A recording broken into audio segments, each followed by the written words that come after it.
Hey everybody, welcome back to the channel. Getting back to work on the Cobra in this video. Last video on the car, I finished tearing down the front end of the motor, or the engine, just trying to see what was going on there as far as leaks and whatnot. And now that I know what's going on, it is going to be time to get back to work and start reassembling everything. I will say I did end up returning that front cover I had. Based on everything I saw, it looked like I'd just be able to reuse my old one. I think the issue is more related to gaskets and whatnot as far as my coolant leak goes. And it just wasn't worth the hassle of trying to make that cover fit based on some of the variances it had versus what this cover that was on the engine has. So that being said, I'm gonna go ahead and get the camera turned around and start getting back to work on the car. All right, so first up on the list is I want to start cleaning up the old gasket material that you can see on the front of the block from the timing cover. So I'm gonna go ahead and use drill with a flappy wheel, 3M wheel for just removing that. That's a pretty soft abrasive. It shouldn't damage the block or anything like that. So I'm gonna go ahead and use that and get this cleaned up. All right, as you can see, surfaces are all cleaned off, no more gasket material left. There is a little bit of pitting in the block, but nothing crazy. Nothing that a little right stuff sealant won't fill in or whatnot. So I'm pretty good, pretty happy with that. I'll do like a final cleaning and one more quick wipe down before I put everything together. But went ahead and used a mixture of a razor blade right there, a couple different wire wheels, and then the flapper discs that I had mentioned previously, the bristle discs. I'd said in the previous clip that I was only going to use the bristle disc, but then I was like, wait, this is cast iron, this isn't aluminum, so I can be a little more abrasive. So the wire wheel did a lot better job at getting that old gasket off. One thing I also noticed when I was cleaning it is I'm glad I'm doing this because look at this. That is a lot of play in that timing chain. Both sides are just as bad, so glad that this thing is going. It definitely has some stretch to it. So now that that's done, it is going to be time to clean the cover off, and then I also need to start getting the actual timing chain off and cleaning up everything behind it from the mess that I just made. All right, real quick update. You may have noticed that previously the timing pointer on the cam gear was up, which meant that I was 180 out when from where I want to be when I took this apart. So I went ahead, grabbed the crank bolt, put it back in the crank, and got this thing spun around 1 revolution, which put the timing marks where they need to be. So now I can go ahead and remove the timing chain and start that swap process. All right, so next up we'll be removing the timing chain and sprockets. You're gonna need a 9/16 for the bolt that holds the cam sprocket to the cam. So go ahead, break that loose. And then, once you break it loose, just make sure everything's still lined up pointer-wise and it hasn't moved at all. And then you go ahead and remove the bolts and get the chains and the chain and sprockets removed just by sliding everything off of the crankshaft snout. All right, you can see old chain and sprockets removed. I am going to go ahead and crawl under the car real quick. I want to see if I can get a good angle on the end of the camshaft, see if there's any markings on it. Sometimes they're marked on the front end, sometimes the rear end, just trying to see if it has anything on it. I'm pretty sure it is an E303 based on measurements I've done and stuff on previous videos, and that's what I was told is in it, but I figure I'll take a look and see if I can confirm by any part number or anything. Well, sadly, no markings to be seen on the end of the cam, so I'm just going to have to go with that calculation I made based on measurements and what I was told that it is an E-cam. So I went ahead, grabbed a towel, a paper towel, kind of wiped down everything to get any debris or dust from cleaning off the old gasket material. And now I'm going to go ahead and grab the new timing chain set and start getting that installed. All right, and as I went over in my parts video a few videos ago on this car, here's what is going in. This is a Melling dual roller, double roller timing chain set. Part number right there. So pretty straightforward. It's not like adjustable or anything like that for advancing or retarding the cam. It is pretty much a straight, 1 mark to 1 mark set, but it is a dual roller. Versus what was in the car. I'm not sure, what that link thing was. It has no markings on it or anything, but it definitely appeared to be stretched because there was a lot of play in the chain. So hopefully with this, that will no longer be an issue. So I'm gonna go ahead, get things lined up and put on the chain and then start walking this onto the front of the engine.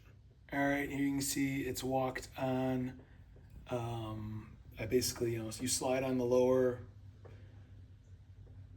sprocket first, get it on the dowel key like it's supposed to be, as you can see there, and then you just walk on the cam sprocket over the locating pin, which you can see there, and you can see the two dots line up, straight up and down, so that is where it needs to be. So next thing I'm gonna do is go ahead and grab the bolt for the cam sprocket and start getting that threaded in. All right, everything is torqued down. I did go ahead and torque that bolt to 45 foot-pounds per the manual, so that is good to go. I also did double check everything's still lined up after I went ahead and torqued it and got everything fully seated, and it does. One thing I forgot to mention previously, if you do need to move the crankshaft ever so slightly, you can put the original balancer back on and just slide it on enough where it'll engage the key, and you should be able to get a little bit of movement out of it. Either way, you're not going to get a ton, obviously, because you're fighting compression, but you should be able to at least get some movement if it's ever so slightly off, just to verify everything's lined up. And then you can probably also see I did drizzle some oil over the top of the chain, running it down both sides. But there you should be able to see everything is lined up as far as the markers go. So we are all set on the timing chain.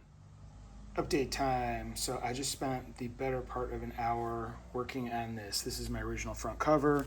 If you remember, it was all spray painted black and it was flaking off in many spaces. So I basically just went over this using wire wheels and bristle brushes, and in spaces I couldn't get into, I actually used carb cleaner, because you spray that on paint and it'll pretty much peel it off instantly. Got as much of the paint off as I really needed to, all the visible spots and whatnot.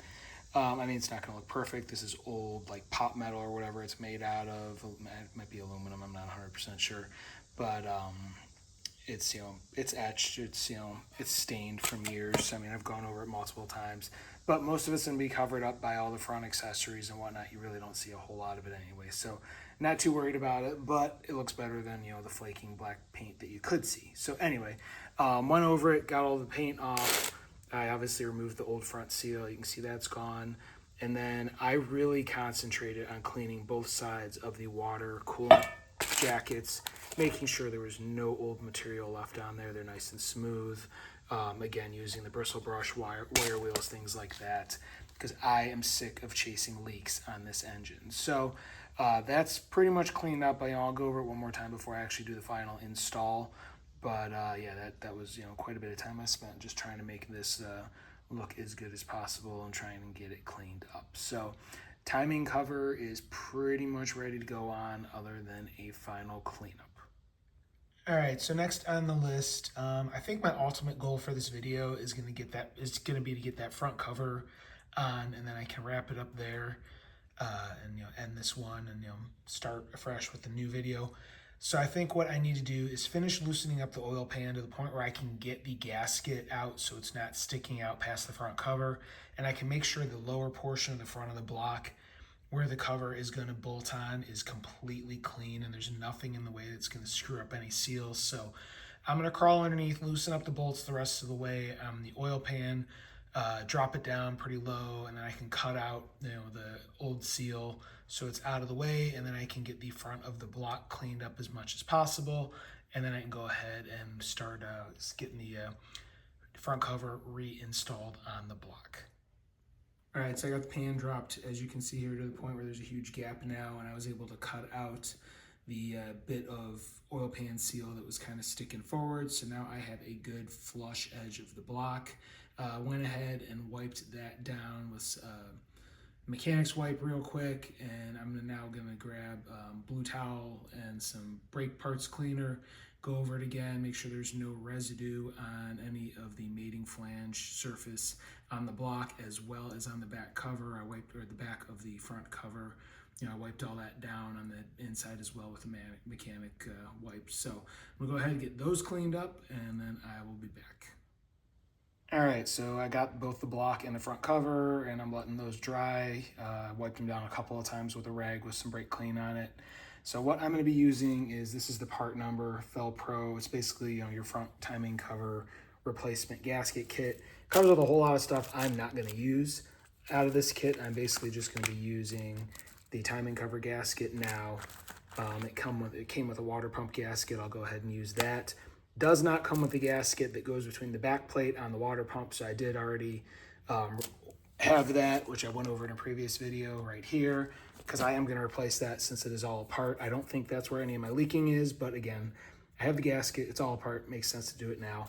And then out of this kit, I will also use the new front seal, but like all this other stuff is like if you were just taking the cover off and not removing the oil pan, I'm not dealing with any of that. I have a one-piece oil pan seal that I'll be installing and everything. So all I need at the moment is this gasket, which is the timing cover gasket. So what I'm gonna do is pre-fit it, make sure it fits. I think I do have to punch out a couple of holes on it. And then I'm going to use gray right stuff on both sides, just a really thin layer on the mounting surfaces to make sure this thing seals really good, especially around the two coolant ports. Because this thing, like I said, since day one has leaked coolant, and I am sick of it, and I don't want to deal with any coolant leaks anymore. So I am putting right stuff on both sides of all gaskets that are around coolant ports. I don't want to see coolant leaking out of this engine again. So I'm gonna go ahead, get things prepped, and I'll bring you back. All right, it's pretty warm out and it's starting to cure, so I'm gonna get this put on real quick, but I did already put a layer on the back of the timing cover, put the gasket on, and then covered up the gasket engine side with the gray right stuff as well. That's the 90-minute gray right stuff. So what I'm gonna do is I've got the bolts for the timing cover. I grabbed the two, they came in the ARP set that I'm not currently using because I have different ones for the timing pointer, but I need to use those just to get this installed. So I have all these, and then I am also gonna reinstall the water pump, but with no gasket or anything, just so I can tighten those bolts, the two on each side for the coolant jackets, and get everything torqued. So I'm gonna go ahead, get this mounted up, and I will be back once it is on the front of the engine. All right, and right now it's snugged down. I've got the two top bolts, the short ones, and then two lowers on each side. For the two on the driver's side and the two top ones, I did put sealer on those, as that is what the instructions say to do, and those are the final bolts that are gonna stay in place. The two on the passenger side, again, are gonna be replaced with the timing pointer bolts, so I did not seal those at this time. So I'm gonna grab the water pump real quick and get that installed. Like I said, it's not the final install, it's just so I can use or put in the two big bolts on each side that hold the water jackets tight, because I want to make sure there's a really good seal there. So I'm gonna grab that, get that mounted, and then I think everything gets torqued to roughly 14 foot-pounds. I will confirm that when I come back. All right, and there you have it. Water pump is in place. Everything is torqued down. The torque spec for all of these bolts is 12 to 18 foot-pounds. I put them all into 18. Again, for the water pump, I just used the two on each side of the cooling jacket, just to make sure that everything and those are the only ones for the water pump that go through the front cover. So that way everything for the front cover is torqued and in place. The top two ones, that's hard to get in there. You can probably use a crow's foot. If not, kind of go with the good and tight methodology. You'll kind of have a feel for where the others are and just try and match it best you can. So that being said, I'm gonna end this one here because I wanna let this cure at the very least overnight before I pull that water pump back off and pull out the two bolts that don't go where they are.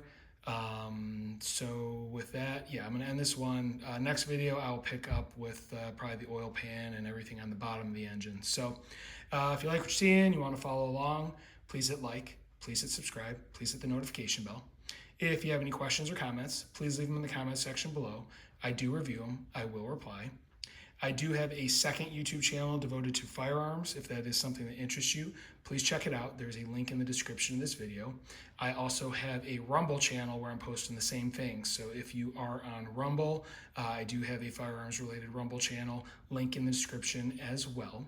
I do have a merch store selling some car related stuff.